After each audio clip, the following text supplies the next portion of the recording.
அல்லாஹ் சொல்றான், உண்மையான இறை நம்பிக்கை யார்? அல்லாஹ்வுடைய திருநாமங்கள் சொல்லப்பட்டால் அவருடைய உள்ளங்கள் நடுங்கும். அவர்கள் முன்பாக இறை வசனங்கள் ஓதி காட்டப்பட்டால் அவருடைய நம்பிக்கை அதிகரிக்கும். அவர்கள் அல்லாஹ்வை சார்ந்திருப்பார்கள். சிந்திச்சு பாருங்க, அல்லாஹ்வுடைய தூதருடைய வாழ்க்கை எப்படி இருந்துச்சு? அன்னை ஆயிஷா அறிவிக்கிறாங்க, அல்லாஹ்வுடைய தூதர் வாழ்க்கை குர்ஆனாவே இருந்துச்சு. அல்லாஹ் எதை சொன்னானோ, எவ்வாறு வாழ வேண்டும் என்று கட்டளையிட்டானோ அப்படி அல்லாஹ்வுடைய தூதர் வாழ்ந்தார்கள். புகழும் புகழ்ச்சியும் அகில உலகத்தின் இரட்சகனாகிய அல்லாஹ் ஒருவனுக்கே உரித்தாகட்டும். அவனுடைய சாந்தியும் சமாதானமும் வற்றா கருணையும் பேரன்பும் கண்மணி நாயகம் முகமது நபி ஸல்லல்லாஹு அலைஹி வஸல்லம் அவர்கள் மீதும் அவர்களை பின்பற்றி வாழ்ந்த சத்திய சஹாபாக்கள் மீதும் குறிப்பாக இறைவன் நம் மீது கடமையாக்கிய இந்த ஜுமா என்னும் வணக்க வழிபாடை நிறைவேற்றுவதற்காக இங்கு வருகை தந்திருக்கூடிய உங்கள் மீதும் உங்களுடைய குடும்பத்தார் மீதும் ஏக இறைவனாகிய அல்லாஹ்வுடைய அன்பும் அரவணைப்பும் பாவ மன்னிப்புகளும் என்றென்றும் நின்று நிலவட்டுமாக என்ற பிரார்த்தனையோடு எனது ஜும்மா பிரசங்கத்தை ஆரம்பம் செய்கின்றேன்.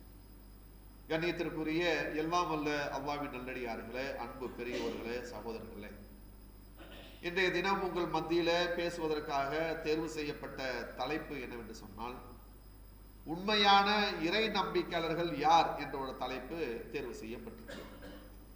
எதற்காக இப்படி ஒரு தலைப்பு தேர்வு செய்யப்பட்டிருக்கு என்று கேட்டால், இந்த உலகத்திலே வாழக்கூடிய எந்த ஒரு முஸ்லிம் இடத்திலே நீங்கள் சென்று நீங்கள் ஒரு இறை நம்பிக்கையாளரா என்ற ஒரு கேள்வியை நீங்கள் தொகுத்தீர்கள் என்று சொன்னால், அந்த கேள்விக்கு அவர்கள் பதில் என்ன சொல்வார்கள்? நிச்சயமாக நான் ஒரு இறை நம்பிக்கையாளர் என்று சொல்வார்கள்.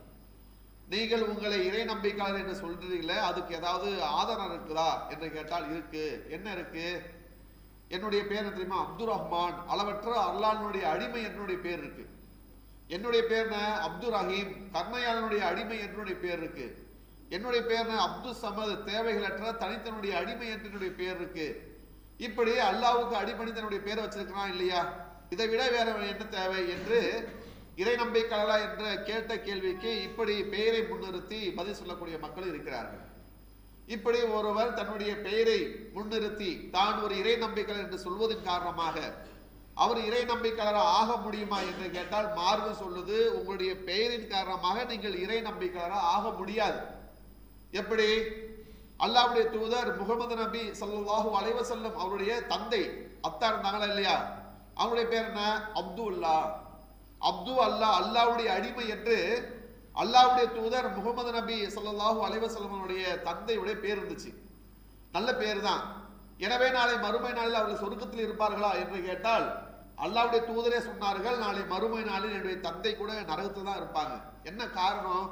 நல்ல பேர் தானே, அழகான பேர் இருந்துச்சு, ஏன் நரகத்தில் போனார் என்று சொன்னால், அல்லாஹ் ஒரு இறை நம்பிக்கையாளர் இந்த உலகத்திலே எப்படி வாழ வேண்டும் என்று எதிர்பார்த்தானோ, எப்படி இறை நம்பிக்கையாளர் வாழ்வதற்காக அல்லாஹ் ரப்பல் இலக்கணத்தை வகுத்து தந்தானோ, அப்படி ஒருவர் வாழவில்லை என்று சொன்னால் என்னதான் பேர் வைத்தாலும் நாளை மறுமை நாளில் வெற்றி பெற முடியாது என்பதை இந்த செய்தி சொல்கின்றது. அப்ப யார் இறை நம்பிக்கையாளர்? நம்ம இன்னொருத்தர்கிட்ட கேட்கிறோம், பாய் உங்களுக்கு உணவளிக்கக்கூடியவன் யாருங்க, வாழ்வாதாரத்தை ரிஸ்க் அளிக்கக்கூடியவன் யாருங்க அப்படின்னு சொல்லி கேட்டவனே அவர் என்ன சொல்றாரு? யாரு கொடுக்குறா? அல்லாஹ் தான் கொடுக்குறான். சரிங்க, உங்களுக்கு ஆண் பிள்ளைகளையும் பெண் பிள்ளைகளையும் வாரிசாக கொடுக்குறானா இல்லையா? அது யாருங்க? அது யாரு கொடுக்குறா? அல்லாஹ் தான் கொடுக்குறான். சரி, இந்த வானத்திலிருந்து மழை பொழியுது, அதுக்கு யாருங்க காரணம்? அதுக்கு யாரு காரணம்? அல்லாஹ் தான் காரணம். இப்படி எந்த ஒரு கேள்வி கேட்டாலும் அவர் தன்னுடைய உள்ளத்தின் அளவில் இல்லாமல் முதட்டளவில் அல்லாஹ் அல்லாஹ் என்று சொன்னால் அவர் இறை நம்பிக்கையாளர் ஆக முடியுமா என்று கேட்டால், மார்க்கம் சொல்லுது, நீங்கள் உள்ளத்தின் அளவில் இல்லாமல் உதட்டின் அளவில் அல்லாஹ் அல்லாஹ் என்று என்னதான் சொன்னாலும் இறை நம்பிக்கையாளர் ஆக முடியாது என்று மார்க்கம் சொல்லுது. எந்த அளவுக்கு என்று சொன்னால் 29வது அத்தியாயம் 63வது வசனம், அல்லாஹ் ரப்பல் ஆலமீன் அல்லாஹ்வை மறுத்து வாழக்கூடிய அந்த மக்களிடத்திலே போய் ஒரு கேள்வியை கேட்க சொல்றான். என்ன கேட்க சொல்றான்? முகமதே, நீங்க இந்த மக்களை வாழக்கூடிய மக்களிடத்துல கேளுங்க, மினசமாயிமான், வானத்திலிருந்து மழை பொழிய செய்து இந்த வறண்டு போன பூமியை செழிப்பாக வைப்பவன் யார் என்ற ஒரு கேள்வி அவங்க கிட்ட கேட்டீங்கன்னா அவர்களும் சொல்வார்கள் அல்லாஹ் என்றுதான்.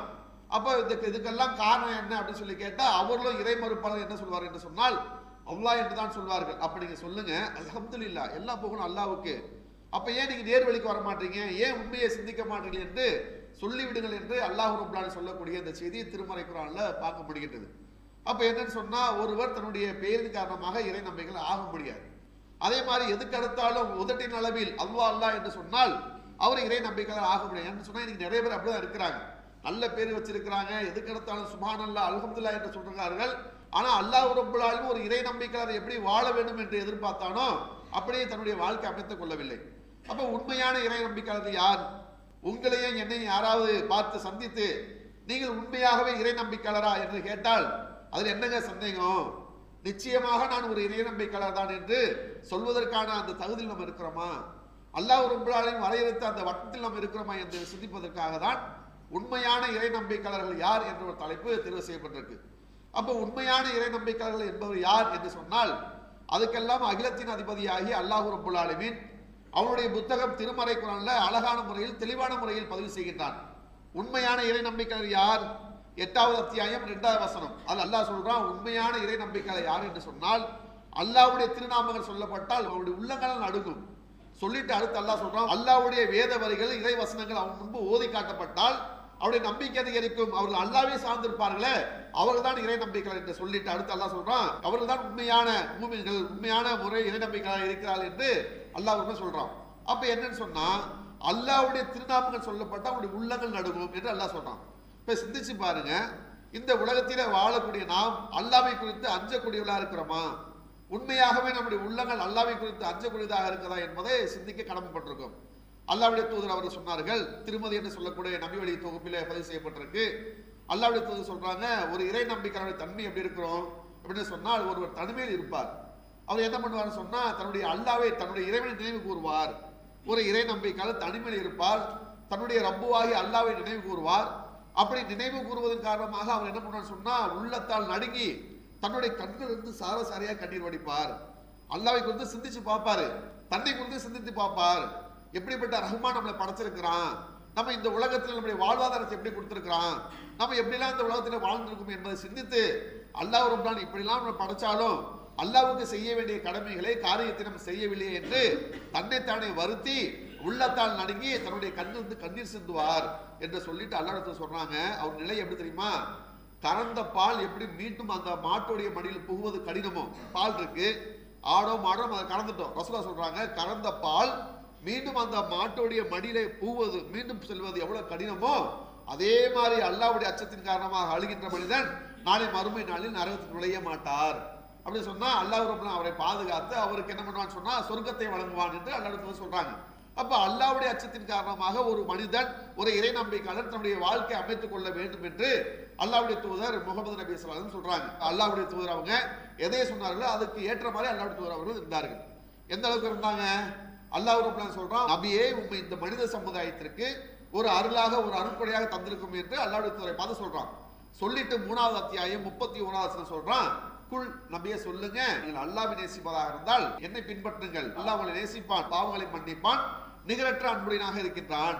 அப்ப அல்லாஹ்வுடைய அன்பும் நேசமும் உங்களுக்கு கிடைக்க வேண்டும் என்று சொன்னால் நீங்க என்ன பண்ணுங்க, என்னை பின்பற்றுங்கள் என்று அல்லாஹ்வுடைய தூதர் முகமது நபி ஸல்லல்லாஹு அலைஹி வஸல்லம் சொல்லுமாறு அல்லாஹ் ரப்பல் கட்டளையிட்டான். அந்த அல்லாஹ்வுடைய தூதர் முகமது நபி ஸல்லல்லாஹு அலைஹி வஸல்லம் எப்படி வாழ்ந்தாங்க என்று சொன்னால் அதுக்கு பல வகையான செய்திகள் இருக்கு. அதுல குறிப்பாக முஸ்லிம் என்று சொல்லக்கூடிய நபி வழி தொகுப்புல 1421வது செய்தியா இருக்குது. ஒரு முறை அல்லாஹ்வுடைய தூதர் அவங்க இரவு நேரத்தை தஹஜ்ஜுத் தொழுகைக்காக தயாராகிறாங்க. அப்ப என்ன பண்றான்னு சொன்னா இவர் அறிவிப்பாளர் என்ன பண்றான்னு சொன்னா கூட போய் நாமளும் என்ன பண்ணலாம் அவங்க கூட போய் தொழுலாம்னு சொல்லிட்டு அல்லாஹ்வுடைய தூதர் கூட நிற்கிறாங்க. அல்லாஹ்வுடைய தூதர் அவங்க தொழுகைக்காக ஆயத்தமாகி அல் ஃபாத்திஹா என்று சொல்லக்கூடிய எல்லாரும் ஓதக்கூடிய அத்தியாயத்தை ஓதிட்டு அதுக்கு துணை சூறாவாக அல் பக்ரா என்று சொல்லக்கூடிய அத்தியாயத்தை ஓதுறாங்க. அல்லாஹ்வுடைய தூதர் அவங்க ஓதிட்டே இருக்கிறாங்க. இவர் என்ன நினைக்கிறான்னு சொன்னா அல்லாஹ்வுடைய தூதர் அவங்க இது நீண்ட பெரிய அத்தியாயமா இருக்குது, நிறைய வசனங்கள் கொண்ட அத்தியாயமா இருக்கு, எப்படி ஒரு 100 வசனங்களாவது ஓதிடுவாங்க, ஓதிட்டு ருக்கு செய்வாங்க என்று நான் எண்ணிக்கொண்டிருந்தேன். அல்லாஹ்வுடைய தூதர் அவர்கள் அந்த 100 வசனத்தை கடந்தார்கள். மீண்டும் என்ன பண்ணாங்க சொன்னா முழுவதும் ஓதினார்கள். அந்த 2வது அத்தியாயத்தை என்ன பண்ணாங்க ஓதி முழுவதும் முடித்தார்கள். அல்லாஹ்வுடைய தூதர் அவர்கள் இந்த அத்தியாயத்தை ஓதி முடித்ததுக்கு பிறகு இப்பொழுதாவது ருக்கு செய்வார்கள் என்று நினைத்தேன். அல்லாஹ்வுடைய தூதர் அவர்கள் மாற்றமாக 4வது அத்தியாயம் அன்னிசாவை ஓதினார்கள். அதுல ஓதிக்கொண்டே இருந்தார்கள். இதுலயாவது ஒரு 100 வசனங்களை ஓதிட்டு ருக்கு செய்வான்னு நினைச்சேன், ருக்கு செய்யவில்லை. அந்த அத்தியாயத்தை முழுவதும் முடித்தார்கள். அடுத்தபடியாக அல்லாஹ்வுடைய தூதர் இந்த அத்தியாயத்தை முடித்ததாவது அடுத்த நிலைக்கு செல்வார் என்று நினைச்சால் அல்லாஹ்வுடைய தூதர் அவர்கள் மீண்டும் என்ன பண்ணாங்க 3வது அத்தியாயம் ஆல இம்ரான் ஓதினார்கள். இப்போ ஒரு ரக்காயத்துல அல்லாஹ்வுடைய தூதர் அவர்கள் அல் பக்கரா, ஆல இம்ரான், அன்னிசா ஓதுகிறார்கள். அதுல குறிப்பா சொல்றாங்க அல்லாஹ்வுடைய தூதர் அவர்கள் தொழுகையில் ஓதி கொண்டிருக்கும் பொழுது எங்கெல்லாம் அல்லாஹ் ரப்பல் ஆலமீன் அல்லாஹ்விடத்தில் பாவ மன்னிப்பு தேடுமாறு சொன்னானோ அங்கனே என்ன பண்ணாங்க அல்லாஹ்வுடைய தூதர் அவர்கள் அல்லாஹ்விடத்தில் என்ன பண்ணாங்க பாவம் தேடினார்கள். எங்கெல்லாம் அல்லாஹ் ரப்பல் ஆலமீன் தன்னை புகழ வேண்டும் என்று சொன்னானோ அங்கெல்லாம் புகழ்ந்தார்கள். எங்கெல்லாம் அல்லாஹ் ரப்பல் ஆலமீன் தன்னை அதிகமாக அஞ்சு கொள்ளுமாறு சொன்னார்கள் அங்கெல்லாம் அல்லாஹ்வுடைய தூதர் அஞ்சியவர்களாக இருந்தார்கள். இப்படி செஞ்சுட்டு அல்லாஹ்வுடைய தூதர் ருக்குக்கு போனாங்க. எந்த அளவுக்கு ருக்குல இருந்தாங்க, எந்த அளவுக்கு நின்று தொழுது கொண்டிருந்தாங்களோ. இப்போ 3 அத்தியாயம் பார்த்தீங்கன்னு சொன்னா ஏறக்குறைய பார்த்தீங்கன்னா 600 வசனங்கள் கிட்ட இருக்கும். அப்ப இந்த அளவுக்கு அல்லாஹ்வுடைய தூதர் அவர் நின்று தொழுகிறாங்க. அதே மாதிரி என்ன பண்றாங்க, ருக்குல இருக்கிறாங்க. ருக்குல இருந்து அல்லாஹ்வுடைய தூதர் அவங்க மீண்டும் நிலைக்கு வராங்க, மீண்டும் சஜிதாக்கு போறாங்க. சஜிதாக்கு போனா ருக்குல எந்த அளவுக்கு இருந்தார்களோ, நிலையில் எந்த அளவுக்கு இருந்தார்களோ அதே மாதிரி சஜிதாவில் இருந்து கொண்டிருந்தார்கள்.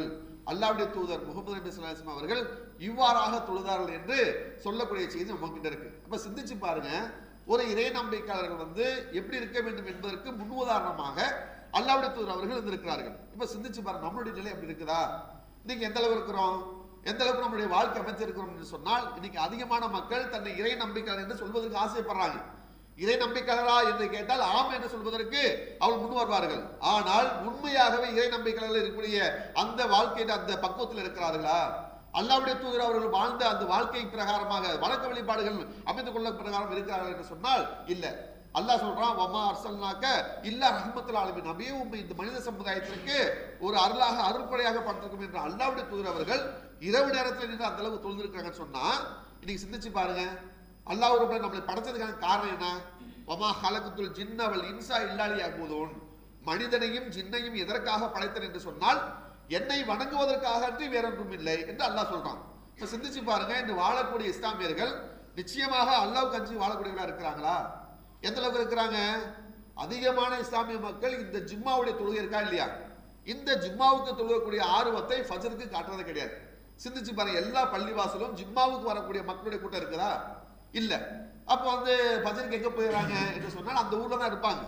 ஆனால் ஃபஜ்ருடைய தொழுகை என்ன பண்றாங்க, விட்டு விடுறார்கள். எந்த அளவுக்கு? ஒரு நாள் போது, 2 நாள் போது, வாரங்கள் போது, மாதங்கள் போது, வாழ்க்கை அப்படியே என்ன பண்றாங்கன்னு சொன்னா தொழுகை விட்டவளா இருக்கிறாங்கன்னு சொன்னா நிச்சயமாக இவர்கள் தொழுகை நிலைநிறுத்தக்கூடிய மக்களாக இருந்தால் தான் இறை நம்பிக்கையாளர் என்று சொல்லக்கூடிய அந்த வட்டத்துக்கு வர முடியும். ஆனா அல்லாஹ்வுடைய தூதர் அவர்கள் கடமையான தொழுகை இல்லாமல் உபரியான தொழுகையை இந்த அளவுக்கு நீண்டு நிறுத்தி ஓதி இருக்கிறார்கள், தொழுந்திருக்கிறார்கள் என்று சொன்னால் சிந்திச்சு பாருங்க. இப்போ அல்லாஹ்வுடைய தூதருடைய வாழ்க்கை எந்த அளவுக்கு இருந்திருக்கு. அது மட்டுமா, அல்லாஹ்வுடைய தூதர் முகமது நபி ஸல்லல்லாஹு அலைஹி வஸல்லம் இறுதி காலகட்டம், அவங்களுடைய இறுதி காலகட்டத்தில் பார்த்தீங்கன்னா சில நாட்கள் நோய் வாய்ப்பட்டிருந்தாங்க. அப்ப கூட தொழுகை விடல. குறிப்பாக அன்னை ஆயிஷா அறிவிக்கிறாங்க, அல்லாஹ்வுடைய தூதர் முகமது நபி ஸல்லல்லாஹு அலைஹி வஸல்லம் அவங்க தன்னுடைய இறுதி காலகட்டத்தை அடையும் பொழுது அதிகமாக திக்ருகள் செய்யக்கூடியவராக, அல்லாஹ்வை அதிகமாக புகழக்கூடியவர்களாக இருந்தாங்க. அதுல குறிப்பாக அல்லாஹ்வுடைய தூதர் அவர்கள் சுப்ஹானல்லாஹ், இறைவனை தூயவன், அஸ்தக்ஃபிருல்லாஹ், இறைவன் இடத்தில் பாவம் மன்னிப்பு தேடுறேன், வபி அம்திஹி வாத்துபிலை, என்னுடைய வீடுதல் உங்ககிட்ட தான் இருக்கு என்று அல்லாஹ்வுடைய தூதர் அவர்கள் தன்னுடைய இறுதி காலகட்டத்தில் இப்படிப்பட்ட துதி சொற்களை அதிகமாக சொல்லக்கூடியவர்களாக இருந்தாங்க. அப்ப நான் என்ன பண்ண சொன்னா அல்லாஹ்வுடைய தூதர்கிட்ட கேட்டேன். ஏன்னு சொன்னா திக்ரு செய்யக்கூடிய சொற்கள் இருக்குல்ல, சுப்ஹானல்லாஹ், அல்ஹம்துலில்லாஹ், அல்லாஹு அக்பர், இப்படி நம்ம செய்யணும். ஆனா அல்லாஹ்வுடைய தூதர் என்ன பண்றாங்க, சுப்ஹானல்லாஹ், அஸ்தக்ஃபிருல்லாஹ், வபி அம்திஹி வாத்துபிலை என்று சொல்லக்கூடிய இப்படி சொற்களை சொல்றாங்க. இது கொஞ்சம் வித்தியாசமா இருக்கு அப்படின்னு சொல்லி அன்னை ஆயிஷா கேட்கிறாங்க, அல்லாஹ்வுடைய தூதர் ஏன் இப்படி செய்றீங்க, இதுக்கு ஏதாவது காரணம் இருக்குதா அப்படின்னு சொல்லி கேட்ட உடனே ரசூலுல்லாஹ் சொல்றாங்க, ஆம் ஆயிஷாவே, என்னுடைய ரப்பு இருக்கிறானே, நம்மை படைத்து பரிபாலிக்கின்ற அல்லாஹ் இருக்கிறானே, அவன் மூலியமாக எனக்கு சில கட்டளைகள் வரும், அவன் மூலியமாக எனக்கு சில செய்திகள் வரும். இப்படி அல்லாஹ் ரப்பல் ஆலமீன் விடக்கூடிய கட்டளையும் அவன் சொல்லக்கூடிய அந்த ஆணைக்கு கட்டுப்பட்டவனாக என்னுடைய வாழ்க்கையை அமைத்துக் கொள்ள வேண்டாமா இல்லையா? எனவே அல்லாஹ் ரப்பல் ஆலமீன் என் மீது கட்டளையிட்ட அந்த கட்டுப்பாட்டுக்கு கட்டுப்பட்டவனாக நான் இப்படி செய்கிறேன்னு சொல்லிட்டு, என்ன கட்டளை தெரியுமா, அல்லாஹ் கொடுத்த கட்டளை என்ன தெரியுமான்னு சொல்லிட்டு அல்லாஹ்வுடைய தூதர் அந்த ஆதாரத்தையும் காட்டினார்கள். என்ன ஆதாரம்? 110வது அத்தியாயம், நஸ்ர் என்று சொல்லக்கூடிய அத்தியாயம். அந்த அத்தியாயத்தை வாசிச்சு பாருங்க, அற்புதமான வசனம். முகமதே, நீங்க இந்த மக்காவை வெற்றி கொண்ட பிறகு இந்த மார்க்கத்தை நோக்கி மக்கள் கூட்டம் கூட்டமாக வரும்போது உம்முடைய இறைவனை அதிகமாக போற்றி புகழுங்க, சுப்ஹானல்லாஹ், அவனிடத்துல அதிகமாக பாவ மன்னிப்பு தேடுங்கள். யாரை பார்த்து சொல்றான்? முன்பின் பாவங்கள் மன்னிக்கப்பட்டு, அல்லாஹ்வுடைய பார்த்து சொல்றான், முன்பின் பாவங்கள் மன்னிக்கப்பட்டு நாளை மறுமை நாளில் நம்மை எல்லாம் சொர்க்கத்திற்கு இமாமாக நின்று வழிநடத்தி செல்லக்கூடிய அந்த அல்லாஹ்வுடைய தூதரை பார்த்து அல்லாஹ் சொல்றான், உம்முடைய இறைவனிடத்தில் பாவ மன்னிப்பு தேடுகிறாங்க. அல்லாஹ்வுடைய தூதர் அவங்க, நான் ஏன் பாவம் மன்னிப்பு தேடணும், நான் என்ன பாவம் செய்தேன், இருந்தாலும் என்னுடைய பாவங்கள் முன்பின் பாவங்கள் மன்னிக்கப்பட்டிருக்கா இல்லையா, எனவே நான் செய்யணுமா, முடிஞ்சா செஞ்சுக்கலாம், எல்லா வீட்டிலும் அப்படி இருந்தாங்களா? அன்னை ஆயிஷா அறிவிக்கிறாங்க, ஒரு நாளைக்கு தன்னுடைய நாவின் மூலியமாக அல்லாஹ்வுடைய தூதர் அவர்கள் சில அதிசயங்கள் இருக்குது 70 முறைக்கு மேலாக அல்லாஹ்வுடைய தூதர் என்ன பண்ணுவாங்க, என்னுடைய ரப்பே உன்னிடத்துல பாவம் மன்னிப்பு தேடுறேன் என்று அல்லாஹ்வுடைய தூதர் முகமது நபி ஸல்லல்லாஹு அலைஹி வஸல்லம் அவங்க ஒரு நாளைக்கு 70 முறைக்கு மேலாக பாவ மன்னிப்பு தேடினார்கள் திக்ரு செய்தால் என்று சொன்னால் சிந்திச்சு பாருங்க. இன்னைக்கு ஒவ்வொரு மனிதருக்கும் ஒவ்வொரு இறை நம்பிக்கையாளர்களுக்கும் 5 வேளை தொழுகை அல்லாஹ் கடமையாக்கி இருக்கு. தொழுகிறோமா? நாம் தொழுகக்கூடிய மக்களாக இருந்தாலும் அல்லாஹ்வுக்கு கட்டுப்பட்டவர்களாக இறை நம்பிக்கையாளர் வாழ முடியும். ஆனா இன்னைக்கு என்னன்னு பார்த்தா தொழுகையில அலட்சியம். அடுத்து அல்லாஹ்வை புகழக்கூடிய அல்லாஹ்வை திக்ரு செய்ய வேண்டிய நாம் இன்னைக்கு என்னென்னமோ பேசுறோம். ஆனால் அல்லாஹ்வை துதிக்க வேண்டிய மக்கள் நம்மள துதிக்காமல் இருக்கிறார்கள். ஆனா அல்லாஹ்வுடைய தூதர் அவர்கள் தன்னுடைய வாழ்க்கை அமைத்துக் கொண்டார்கள். எனவே அல்லாஹ் சொல்றான், உண்மையான இறை நம்பிக்கையாளர் யார்? அல்லாஹ்வுடைய திருநாமம் சொல்லப்பட்டால் அவருடைய உள்ளங்கள் நடுங்கும். அவர்கள் முன்பாக இறை வசனங்கள் ஓதி காட்டப்பட்டால் அவருடைய நம்பிக்கை அதிகரிக்கும். அவர்கள் அல்லாஹ்வை சார்ந்திருப்பார்கள். சிந்திச்சு பாருங்க, அல்லாஹ்வுடைய தூதருடைய வாழ்க்கை எப்படி இருந்துச்சு? அன்னை ஆயிஷா அறிவிக்கிறாங்க, அல்லாஹ்வுடைய தூதர் வாழ்க்கை குர்ஆனாவே இருந்துச்சு. அல்லாஹ் எதை சொன்னானே, எவ்வாறு வாழ வேண்டும் என்று கட்டளையிட்டானோ அப்படி அல்லாஹ்வுடைய தூதர் வாழ்ந்தார்கள் அப்படின்னு அல்லாஹ்வுடைய தூதரை குறித்து அன்னை ஆயிஷா அறிவிக்கிறாங்க. அது மட்டுமல்ல, இறை நம்பிக்கையாளர்கள் முன்பாக இறைவசனம் ஓதி காட்டப்பட்டால் அவருடைய நம்பிக்கை அதிகரிக்கும். அவர்கள் அல்லாஹ்வை சார்ந்திருப்பார்கள் என்று அல்லாஹ் சொல்றான். நீ சிந்திச்சு பாருங்க, இந்த திருமறை குர்ஆனுடைய வசனம் இருக்குல்ல, அல்லாஹ் ரப்பல் ஆலமீன் எந்த அளவுக்கு அதை நன்மை வச்சிருக்கிறான். அல்லாஹ்வுடைய தூதர் சொல்றாங்க, அலிஃப் லாம் மீம் என்பது 3 எழுத்து. நீங்க நம்பிக்கையுடனே அல்லாஹ்விடத்துல நன்மை எதிர்பார்த்து நீங்க ஓதின்னு சொன்னா அலிஃப் லாம் மீம் என்ற 3 எழுத்துக்கு 3 நன்மை கிடையாது. ஒவ்வொரு எழுத்துக்கு எத்தனை நன்மை? 10 நன்மையாக பதிவு செய்வான். எனவே நீங்கள் திருமறை குர்ஆனை ஓதுங்கள். எந்த இல்லங்களில் எல்லாம் அல் பக்ரா என்று சொல்லக்கூடிய அத்தியாயம் ஓதப்படுதோ அது அல்லாஹ்வுடைய அபிவிருத்தி பரக்கத்துக்கு நிறைந்த இல்லமாக மாறும். எனவே உங்களுடைய இல்லங்களில் திருமறை குர்ஆனை ஓத சொல்லுங்கள் என்று அல்லாஹ் கட்டளையிட்டாங்க. நீங்க அப்படி இருக்கிறோமா? உண்மையாகவே அல்லாஹ்வை அஞ்சி வாழக்கூடியவர்களாக இருந்தால், மறுமையை நாம் விசுவாசம் கொண்டவர்களாக இருந்தால் நம்முடைய வாழ்க்கை எப்படி இருக்கணும்? இன்னைக்கு ஒருத்தர் ஓத வேண்டும் என்று முயற்சி செய்தார் என்று சொன்னால் ரொம்ப எளிமையான முறையில் திருமறை குர்ஆன் ஓதுவதற்கு முயற்சி செய்யலாம். அதுக்கான வழிவகை இருக்கு. இன்னைக்கு போன்ல பார்த்தீங்கன்னா அதுக்கான நிறைய வழிவகை வந்திருக்குது. அதுக்கான ஆப்கள்லாம் இருக்குது. நம்ம என்ன பண்ணலாம்? அதை எடுத்து நம்ம திருமறை குர்ஆனை மனனம் செய்து கொள்ளலாம், ஓதுவதற்கு முயற்சி செய்யலாம், அல்லாஹ்விடத்தில் நன்மை பெற்றுக் கொள்ளலாம். ஆனா என்ன செய்யறோம்? போன்ல திருமறை குர்ஆனை ஏற்றி வச்சிருக்கிறோம். ஆனா இந்த திருமறை குர்ஆனை ஓபன் செய்து நாம் பார்த்த காலங்கள் எவ்வளவு? வாட்ஸ்அப் பார்க்கிறோம், ஃபேஸ்புக் பார்க்கிறோம், ட்விட்டர் பார்க்கிறோம், இன்னும் சில காரியங்கள் பார்க்கிறோம், சார்ட்ஸ் வீடியோகள் இப்படி நிறைய பார்க்கிறோம். ஆனா திருமறை குர்ஆன் எடுத்து நம்ம ஓதுறோமா? அல்லாஹ் கேட்கிறான், அல்லாஹு ஐனை, அவனுக்கு 2 கண்ணையும் 2 உதடையும் ஒரு நாவை நாம் கொடுக்கலையா? அல்லாஹ் ஒரு கொடுத்திருக்கிறானே, இந்த கண்ணை கொடுத்து இந்த நாவை கொடுத்து ஓதுவதற்கான பாக்கியத்தை கொடுத்திருக்கிறான்.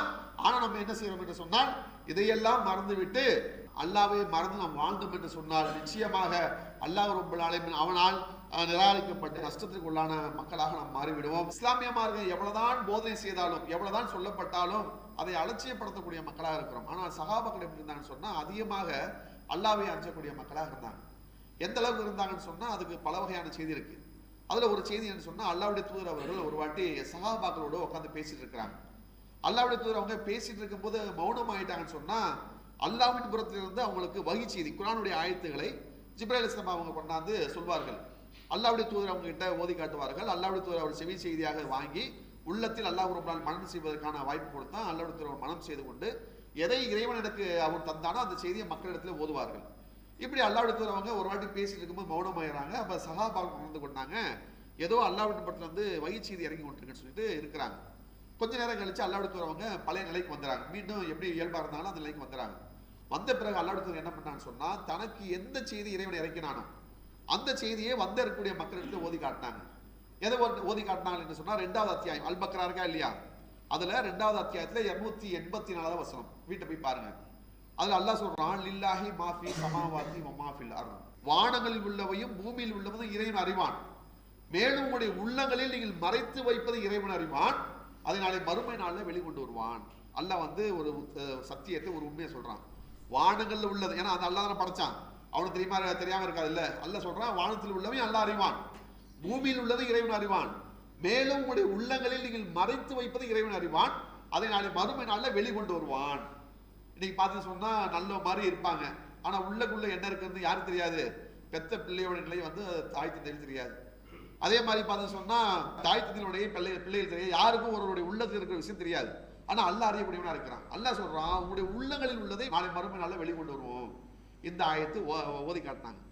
வந்த சகாபாக்கள் அதை குறித்து சிந்தித்து அந்த சபையை விட்டு கலைந்து சென்றார்கள்.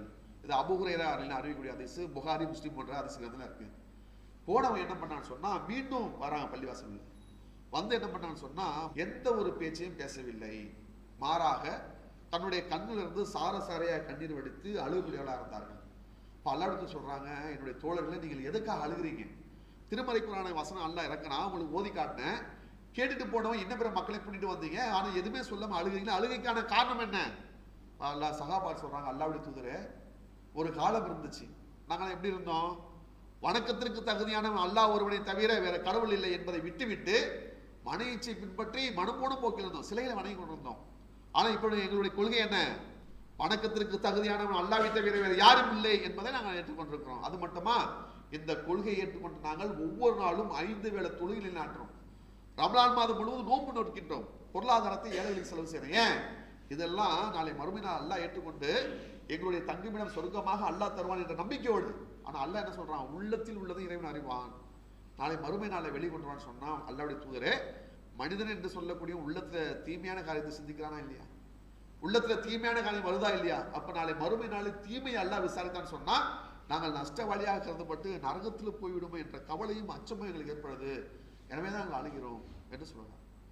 அல்லாஹ்விடத்துல சொல்றாங்க, இதெல்லாம் கேட்டுட்டு என்னுடைய தோழர்களே, நீங்க அதிகமாக சொல்ல வேண்டிய செய்தி என்ன தெரியுமா? நாங்கள் எதையெல்லாம் கேட்டோமோ அதற்கு நாங்கள் கட்டுப்பட்டோம், அல்லாஹ்வுக்கு கட்டுப்பட்டோம் என்று நீங்க சொல்லுங்க. இப்படி அந்த சஹாபாக்கள் சொல்லிக் கொண்டிருந்தார்கள். அழுகக்கூடிய மக்களுக்கு ஆறுதல் சொல்லக்கூடிய விதமாக மீண்டும் அல்லாஹ் ரப்பல் ஆலமீன் ஒரு ஆயத்தை இறக்குனா, 2வது அத்தியாயம் 284வது வசனம், எந்த ஆத்மாவையும் அதனுடைய சக்திக்கு உட்பட்டு நாம் சிரமப்படுத்த மாட்டோம் என்று அல்லாஹ் ஆயத்தை இறக்குனான். அவர்களும் ஆசுவாசம் அடைந்தார்கள், நிம்மதி அடைந்தார்கள் என்று நம்ம பார்க்கிறோம். இதுதான் ஒரு இறை நம்பிக்கையாளருடைய பண்பாக இருக்கும். எனவே கண்ணியத்துக்குரியவர்களே, அல்லாஹ் ரப்பல் ஆலமீன் எப்படி இந்த மர்கஸில் ஒன்று திரட்டினானோ இதே போல நாளை மறுமை நாளில் சொர்க்கத்தில் நம்ம அனைவரையும் ஒன்று திரட்டக்கூடியவர்களாக நம்ம அனைவரும் ஆகுவதற்கு அல்லாஹ் வழிவகை செய்ய வேண்டும் என்ற பிரார்த்தனை இறைவனத்தில் ஒப்படைத்தவனாக எனது உரையை நிறைவு செய்கிறேன். இறுதி சொல்லாக எல்லா புகழும் அல்லாஹ் ஒருவனுக்கே. அஸ்ஸலாமு அலைக்கும் வரஹ்மத்துல்லாஹி வபரகாத்துஹு. அல்லாஹு அக்பர், அல்லாஹு அக்பர்.